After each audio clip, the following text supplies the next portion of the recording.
Hey everybody, welcome back to Grunt Reviews. We are out at the range, the lovely U.S. Shooting Academy, and I have in my hand the Palmetto State ARV. This is the PDW version, as you can tell from the stock and the MP5 style handguard.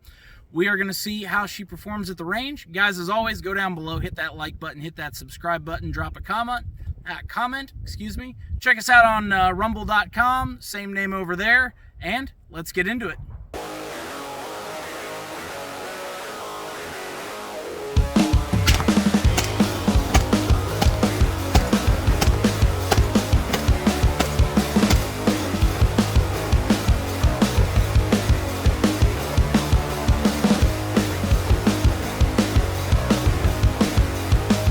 So, as part of our testing process, as always, we're going to make sure it makes its way through the first magazine without issues. This is straight out of the box. I have got some 124 grain training match. This is the Federal Syntech. We are going to load this puppy up and see how she works.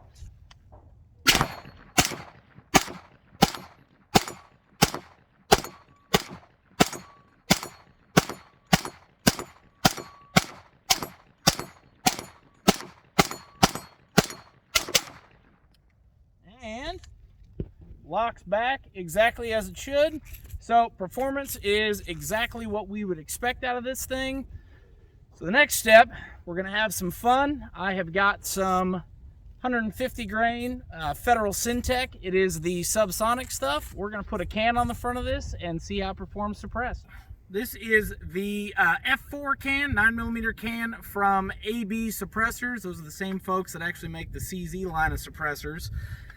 This, well, decided we were going to do some fun subgun stuff with it, and what's a subgun without a can? So, I've got some 150 grain Federal Syntech. This stuff ends up being subsonic, and let's see how it runs with a can on it.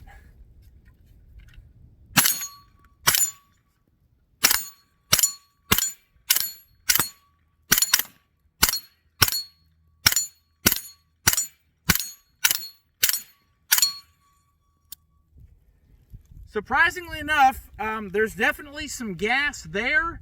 You are aware of it, but it really doesn't burn the eyes as bad as you thought it would. Some of that is the way these cans are built. Some of that is, surprisingly enough, I don't know what they've sealed up in this, but this does a very good job mitigating gas and not shooting it back into your face. Recoil, as you would expect from any small PDW or PCC, recoil is minimal to start with, but putting a can on it, next to nothing. It feels about like shooting a 22. So very impressed with the performance. Do like the fact that the can threads on. It's actually cool enough now. So this is a 1/2x28 can, and of course with this you do also get the tri-lug option as well too. If you have a tri-lug MP5 style can, you can use that. Guys, we're gonna go do some more shooting and we're gonna do some accuracy testing. I know we're going to get asked, so I figured I'd do it. This is some cheap 115 grain. I think this is like Streak or something like that. Just some basic 115 range ammo. Obviously, we want to make sure that it does run in the pistol here. So, I think I've got 25 rounds here.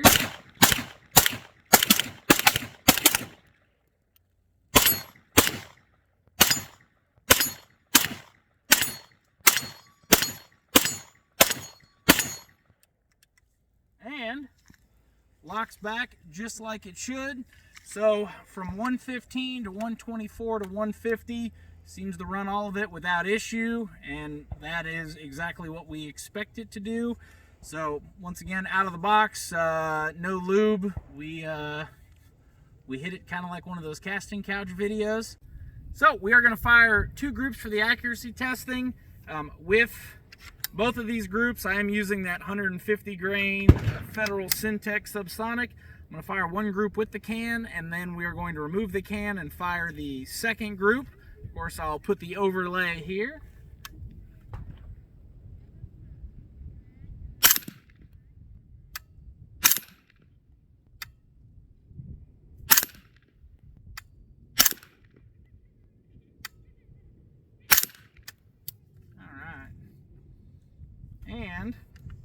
The nice thing about these titanium cans is they cool off very quickly. So even from the first string of fire and that little 5-round group there, it is still, we'll call it warm, but it is definitely not too hot to remove. And they definitely give you enough threading. All right. Ooh, proper amount of warmth. All right. Second 5-round group.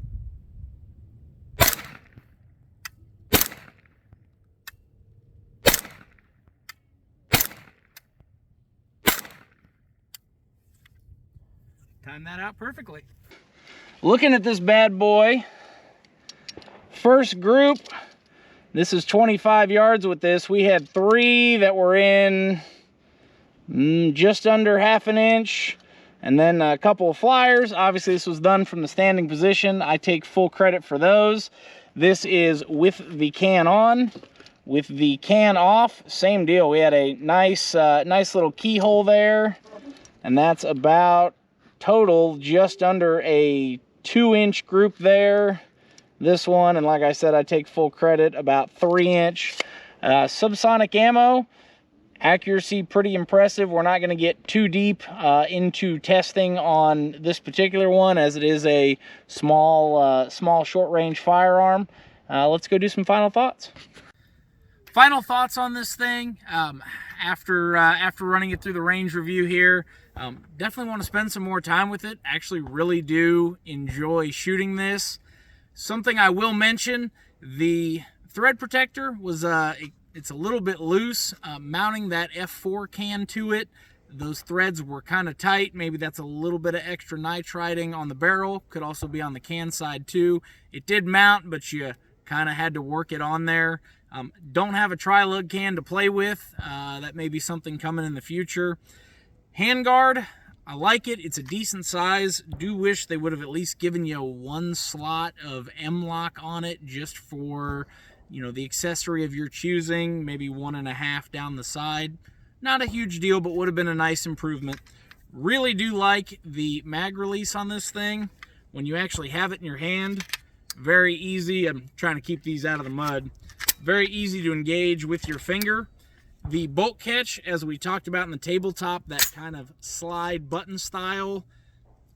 I like the fact that it does keep everything low profile, and it's relatively easy to engage, but would be nice to see a standard style AR bolt release or bolt catch on there. Safety would be nice to have a ambi safety. I'm used to shutting it off with my forefinger or turning it back on and off there. Not a huge deal, but would be an improvement. Do like the trigger, that nickel boron look, very nice. And the brace setup, like the look of it. Wish it was a hair longer. Obviously we've got some legalities in there, but very easy to use with a red dot sight. Very easy to make function. All in all, fun little package at we'll call it a reasonable price.